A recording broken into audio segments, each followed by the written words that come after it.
داستان گفت کے معزز سامعین و ناظرین، السلام علیکم ورحمۃ اللہ وبرکاتہ۔ کہتے ہیں محمود غزنوی کا دور تھا۔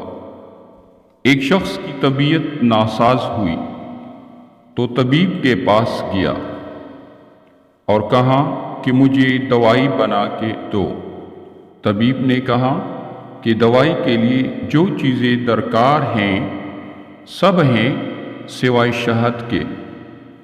تم اگر شہد کہیں سے لا دو تو میں دوائی تیار کیے دیتا ہوں۔ اتفاق سے موسم شہد کا نہیں تھا۔ اس شخص نے حکیم سے ایک ڈبیا لیا اور چلا گیا۔ لوگوں کے دروازے کھٹکھٹانے لگا، مگر ہر جگہ مایوسی ہوئی۔ جب مسئلہ حل نہ ہوا تو وہ محمود غزنوی کے دربار میں حاضر ہوا۔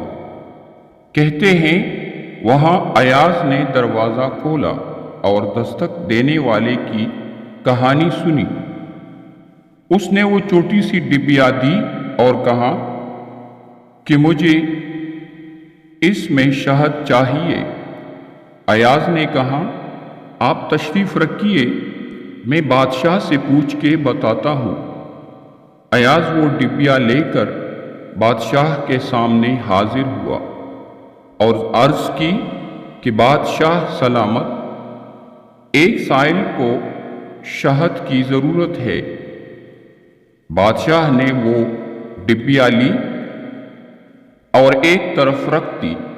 ایاز کو کہا کہ 3 بڑے ڈبے شہد کے اٹھا کے اس کو دے دیے جائے۔